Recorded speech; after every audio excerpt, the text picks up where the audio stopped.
ആദാബ് സാത്തിയോ. അപ്പോൾ നമ്മൾ ഇന്നലെ പഠിച്ച പാർട്ട് ദാസ്താൻ എന്താണ്, ദാസ്താൻ കാ ഫൻ എന്താണ്, ദാസ്താൻ കാ അനാസിർ തർക്കീബി എന്താണ് എന്നുള്ള കാര്യങ്ങളൊക്കെ ആയിരുന്നു. ആജ് ഹം ദാസ്താൻ കാ as our ഇർത്തിക്കാ K Bare may ദേഖ്തേ ഹെ.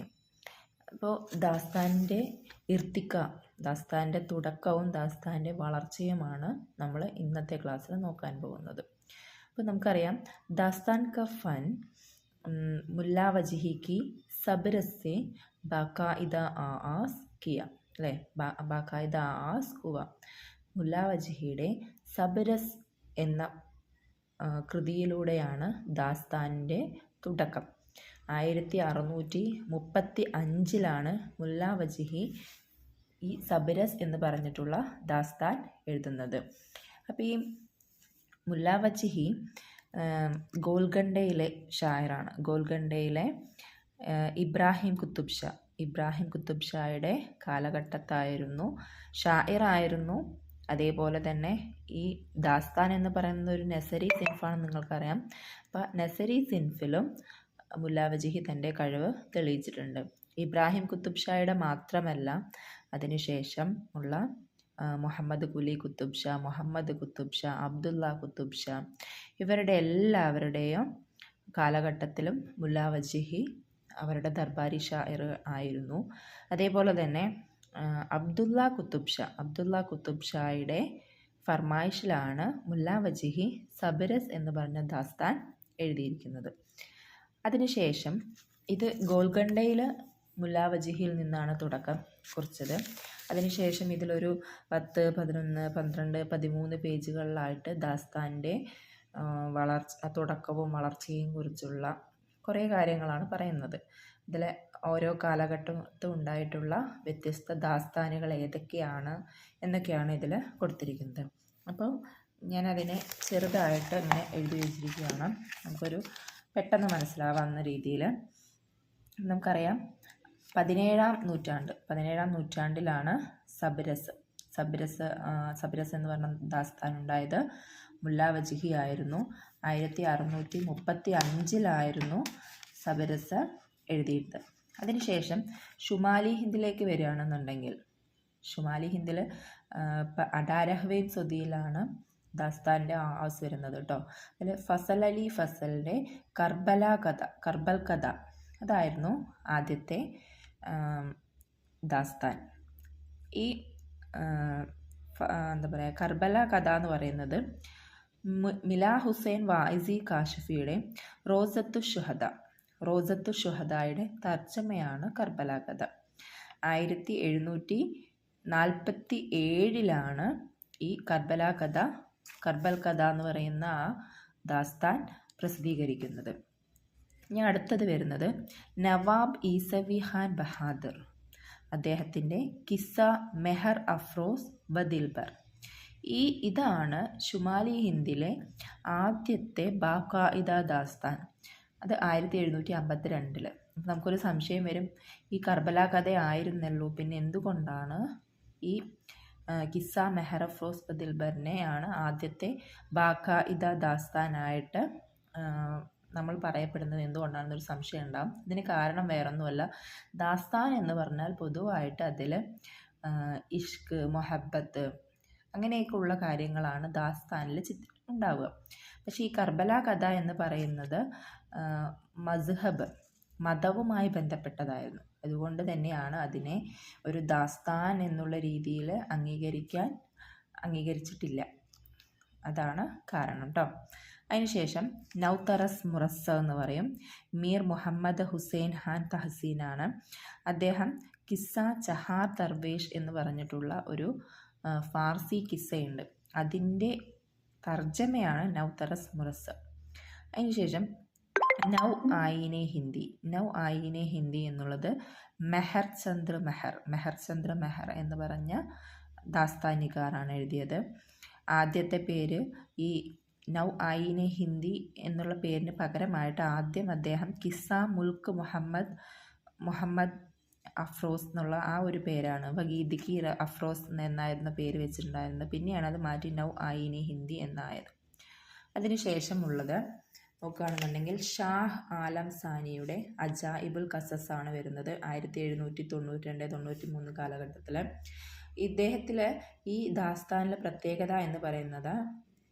പ്രത്യേകത ദില്ലിക്ക് അവാമ ഹവാസ് കെ റോസ്മുറും ഔർ മുഹാവര. ഇതെല്ലാം ആ ദില്ലിയിലെ പണ്ടുള്ള ആളുകൾ ഉപയോഗിച്ചിരുന്ന റോസ്മുറകളും മുഹാവറകളും എല്ലാം ഈ ഒരു ദാസ്താനിൽ ഉപയോഗിച്ചിട്ടുണ്ടായിരുന്നു. അടുത്തത് 19वीं സദിയിൽ നോക്കുകയാണെന്നുണ്ടെങ്കിൽ ഫോർട്ട് വില്യം കോളേജ് നമുക്കറിയാമല്ലോ. ഫോർട്ട് വില്യം കോളേജ് ഉറുദു ഭാഷയുടെ വളർച്ചയിൽ മറക്കാൻ പറ്റാത്ത കോൺട്രിബ്യൂഷൻ നൽകിയ ഒരു സ്ഥാപനമാണ് ഫോർട്ട് വില്യം കോളേജ്. ഇതിൻ്റെ പ്രിൻസിപ്പളായിരുന്നു നമ്മുടെ ജോൺ ഗിൽഗർസട്ട് അല്ലേ. ശോഭ ഉറുദുവിൻ്റെ ആയിരുന്നു കേട്ടോ, ഉറുദു വിഭാഗത്തിൻ്റെ. ഇനി അദ്ദേഹത്തിൻ്റെ ഫർമായിഷിൽ മീർ അമൻ ബാഒ ബഹാർ എഴുതിയത് 1803 ഈ ബാഒ ബഹാർ ശരിക്കും നമ്മൾ പറഞ്ഞിട്ടുണ്ടായിരുന്നില്ലേ കിസ്സ ചഹാർ ദർവേഷ്, അതിൻ്റെ തർജ്ജമയാണ്. അതിനെ ആദ്യം നൗതറസ് മുറസ്സ എന്നുള്ള പേരിൽ മീർ മുഹമ്മദ് ഹുസൈൻ തർജ്ജമ ചെയ്തിട്ടുണ്ടായിരുന്നു. പക്ഷെ അത് വളരെ കട്ടിയുള്ള ഭാഷയിലായിരുന്നു. സാധാരണക്കാർക്ക് മനസ്സിലാവാൻ ബുദ്ധിമുട്ടായതുകൊണ്ട് രണ്ടാം പ്രാവശ്യം മീർ അമൻ അതിനെ തർജ്ജമ ചെയ്തു. അതാണ് ബാഒ ബഹ എന്നുള്ള പേരിൽ 1803 പുറത്തിറങ്ങിയത്. അടുത്തത് ഹോജ ഹൈദർ ബഹഷ് ഹൈദരി. ഇവരൊക്കെ ഫോർട്ട് വില്യം കോളേജിലെ പ്രസിദ്ധരായിട്ടുള്ള ദാസ്താൻ നിഗാറുകളാണ് കേട്ടോ. ഇപ്പോൾ കിസ്സ മെഹർബമാഹ്, ലൈല മജ്നൂൻ, ഹഫ്ത് പീക്കർ, താരീഖ് നാദിരി, തോത്ത കഹാനി, ഗുൽഷൻ ഹിന്ദ്, ആരായിഷ് മഹഫിൽ, ഇതെല്ലാം ഹോജ ഹൈദർ ബഹഷ് ഹൈദരിയുടെ പ്രസിദ്ധമായിട്ടുള്ള ദാസ്താനുകളാണ്. ഈ ആരായിഷ് മഹഫിലാണ് പക്ഷേ ഏറ്റവും പ്രശസ്തി ആർജിച്ചിട്ടുള്ള ദാസ്താൻ 1802.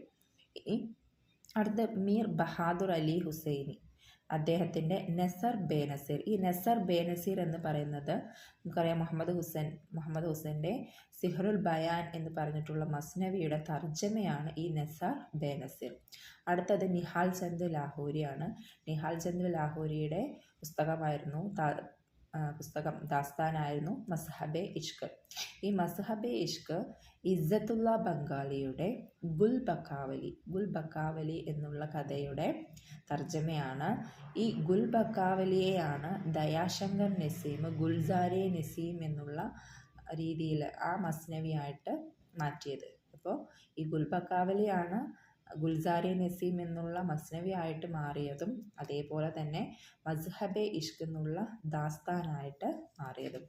അടുത്തത് ഇത്രയും നമ്മൾ നോക്കിയത് ഫോർട്ട് വില്യം കോളേജിൻ്റെ അകത്തുള്ളതാണ്. ഈ ഫോർട്ട് വില്യം കോളേജിൻ്റെ പുറത്തും ഒരുപാട് ദാസ്താനുകൾ ഈ 19ാം നൂറ്റാണ്ടിൽ ഉണ്ടായിട്ടുണ്ട്. അതിൽ പ്രശസ്തി ആർജിച്ചിട്ടുള്ള കുറച്ചെണ്ണമാണ് ഇൻഷാല്ലാ ഖാൻ്റെ റാണി കി തഹീഖി കഹാനി. 1803 ഇതിൻ്റെ പ്രത്യേകത എന്താണെന്ന് വെച്ചാൽ അറബി, തുർക്കി, ഫാർസി അങ്ങനെയുള്ള എല്ലാ വാക്കുകളെയും പരമാവധി അല്ലെങ്കിൽ ഇല്ല എന്ന് തന്നെ പറയാം, അതെല്ലാം ഉപേക്ഷിച്ചിട്ടാണ് അദ്ദേഹം ഇത് എഴുതിയിരിക്കുന്നത്. അടുത്തത് മുഹമ്മദ് ബഹഷ് മഹജൂർ, അവരുടെ നൗരത്ന ഗുൽഷൻ നൗബഹാർ 1805. അടുത്തത് റജബ് അലി ബേഗ് സുറൂർ 1824 എഴുതിയിട്ടുള്ള ഫസാന അജായിബ്. റജബ് അലി ബേഗ് സുറൂറും ഫസാന അജായിബും ഉറുദു ദാസ്താനിൽ ഒരിക്കലും മറക്കാൻ പറ്റാത്ത ഒന്നാണ്. അടുത്തത് നീം ചന്ദ്ര ഖത്രിയുടെ കിസ്സ ഗുൽവ സനോബർ 1837. അടുത്തത് ആലം അലിയുടെ സുഹദത്തുൽ ഹയാൽ. ഈ സുഹദത്തുൽ ഹയാൽ എന്ന് പറയുന്നത് നമ്മൾ മുഹമ്മദ് തക്കി ഹയാൽ എന്ന് പറഞ്ഞിട്ടുള്ള ഒരു മുഹമ്മദ് തക്കി ഹയാൽ എന്ന് പറഞ്ഞിട്ടുള്ള ഒരു ഫാർസി എഴുത്തുകാരനുണ്ടായിരുന്നു. അദ്ദേഹം മുഗൾ കാലഘട്ടത്തായിരുന്നു ബോസ്താനി ഹയാൽ എന്ന് പറഞ്ഞിട്ടുള്ളൊരു ഫാർസി ദാസ്താൻ എഴുതിയത്. അതിൻ്റെ ഉറുദു തർജ്ജമയാണ് സഹദത്തുൽ ഹയാൽ. 1844 ആലം അലിയാണത് തർജ്ജമ ചെയ്തത്. അടുത്തത് ഹോജ അമാനുദ്ദീനും അതേപോലെ തന്നെ അദ്ദേഹത്തിൻ്റെ മരണശേഷം ഹോജ കമറുദ്ദീനും, ഇത് വാപ്പയും മകനുമാണ്. അവരും എന്ത് ചെയ്തിട്ടുണ്ട്, ഈ ഉറുദുവിൽ ബോസ്താനെ ഹയാലിനെ തർജ്ജമ ചെയ്തിട്ടുണ്ട്. പക്ഷെ ഏറ്റവും പ്രശസ്തി ആർജിച്ചത് ആലം അലിയുടെ സുഹദത്തുൽ ഹയാൽ തന്നെയാണ്. അപ്പോൾ ഇത്രയുമാണ് 17-ാം നൂറ്റാണ്ട് മുതൽ ഈ 19-ാം നൂറ്റാണ്ട് വരെയുമുള്ള ദാസ്ഥാനുകൾ. അപ്പോൾ ഈ ദാസ്ഥാന് ശരിക്കും 1635-ലാണ് തുടങ്ങിയത് എന്ന് പറഞ്ഞു. അതിൻ്റെ അവസാനം അല്ലെങ്കിൽ അതിന് എപ്പോഴാണ് ഒരു തിരശ്ശീല വീണത് എന്ന് വെച്ചാൽ 1857 1857 ശരിക്കും ഈ ദാസ്താൻ എന്ന് പറയുന്ന ഈ നെസരി സിൻഫിൽ നിന്നും ആളുകൾ ദൂരേക്ക് മാറിയത്. എന്ന് വെച്ചാൽ ദാസ്താൻ എന്ന് പറയുന്നത് എപ്പോഴും ഒയർ ഹക്കീക്കി വാക്കിയാത്ത് സേ മുത്തവസ്ത് ഹേ അല്ലേ, നമുക്കറിയാം. ശരിക്കും സത്യമുള്ള കാര്യങ്ങളല്ല, ഒരിക്കലും നമുക്ക് വിശ്വസിക്കാൻ പറ്റാത്ത വേറെ കുറേ കാര്യങ്ങൾ നിറച്ച് വെച്ചിട്ടുള്ള ഒരു നീണ്ട കഥേനെയാണ് നമ്മൾ ദാസ്താൻ എന്ന് പറയുന്നത്, അറിയാലോ. അപ്പോൾ 1857 കാലഘട്ടമൊക്കെ ആകുമ്പോഴേക്കും ആളുകൾ ആ കാപട്യം നിറഞ്ഞ ലോകം അല്ലെങ്കിൽ കളവ് നിറഞ്ഞ ആ ലോകത്തിൽ നിന്നും, കളവ് എന്നല്ല നമ്മളുടെ കൽപ്പനയുള്ള ലോകത്തിൽ നിന്നും യഥാർത്ഥ ജീവിതത്തിലേക്ക് വന്നു. നമുക്കറിയാം ആ ഒരു കാലഘട്ടത്തൊക്കെയാണ് സ്വാതന്ത്ര്യ സമരത്തിൻ്റെ ആ ഒരു സമയമൊക്കെയാണ്, ഒന്നാം സ്വാതന്ത്ര്യ സമരമൊക്കെ നടക്കുന്ന ആ ഒരു സമയം. അതോടുകൂടി ആളുകൾ ശരിക്കും യഥാർത്ഥ ജീവിതത്തിൻ്റെ ചിത്രത്തിലേക്ക് വരികയാണ്. അതോടുകൂടി അവർ ആ കാൽപ്പനിക ലോകത്തു നിന്നും ശരിയായ ജീവിതത്തിലേക്ക് വരികയും ഈ ദാസ്താൻ എന്നുള്ള നെസരി സിൻഫുകൾക്കൊക്കെ പകരം നോവൽ, അങ്ങനെയൊക്കെയുള്ള നോവൽ, ഡ്രാമ, ഇതൊക്കെ നമുക്കറിയാലോ. അതൊക്കെ ശരിക്കും ജീവിതത്തിലെ ഒരുപാട് സത്യങ്ങൾ വിളിച്ചോതുന്ന ഗദ്യരൂപങ്ങളാണ്. അതിലേക്ക് ആളുകൾ ശ്രദ്ധ തിരിക്കുകയും ചെയ്യുകയാണ്. അപ്പോൾ ഇത്രയുമാണ് ഈ പാഠഭാഗവുമായി ബന്ധപ്പെട്ട കാര്യങ്ങൾ. അപ്പോൾ നമ്മൾ പറഞ്ഞതുപോലെ ദാസ്താൻ എന്താണ്, ദാസ്താൻ ക്യാ ഹേ, ദാസ്താൻ കാ ലൂവി മാനി കിസ്സ കഹാനി തോവീൽ അഫ്സാന, അത്രയൊക്കെ തന്നെയുള്ളൂ. പിന്നെ ദാസ്താൻ്റെ ആസ് എപ്പോഴാണ്, അതിൻ്റെ അധപ്പതനം അല്ലെങ്കിൽ അതിൻ്റെ ജവാൽ ആമാദ എപ്പോഴാണ്, അത് 1857-ലും 1635 തുടക്കവും കുറിക്കുകയാണ്. ഇപ്പം മുല്ല വജീഹയുടെ സബരസിൽ നിന്നാണ് തുടക്കം. അതിനുശേഷം ഓരോരോ നൂറ്റാണ്ടുകളിലായി ഏതൊക്കെ ദാസ്താനുകളാണ് നമ്മളുടെ മുന്നിലേക്ക് വന്നത് എന്നുള്ള കാര്യങ്ങൾ നമ്മൾ ഈ വീഡിയോയിലൂടെ പഠിച്ചു. അപ്പോൾ ഇത്രയുമൊക്കെ പഠിച്ചു കഴിഞ്ഞാൽ ഈ ഒരു യൂണിറ്റ് കംപ്ലീറ്റ് ആയി. അപ്പോൾ ഈ ദാസ്താൻ ക്യാ ഹേ എന്നുള്ള ആ പാഠഭാഗത്തിൻ്റെ രണ്ടാമത്തെ വീഡിയോയാണ്, ഒപ്പം തന്നെ അവസാനത്തെ വീഡിയോയുമാണ്. പരമാവധി എല്ലാവരും വൃത്തിയായി ഇത് പാഠഭാഗം വായിക്കുന്നതിനോടൊപ്പം തന്നെ ഈ കാണിച്ചിട്ടുള്ള ഈ പേരുകളൊക്കെ ഒന്ന് നല്ല രീതിയിൽ ഓർക്കുകയും കൂടി ചെയ്യുകയാണെന്നുണ്ടെങ്കിൽ നമുക്ക് പരീക്ഷയ്ക്ക് നല്ല മാർക്ക് സ്കോർ ചെയ്യാൻ പറ്റുന്നതായിരിക്കും. ഖുദാ ഹാഫിസ്.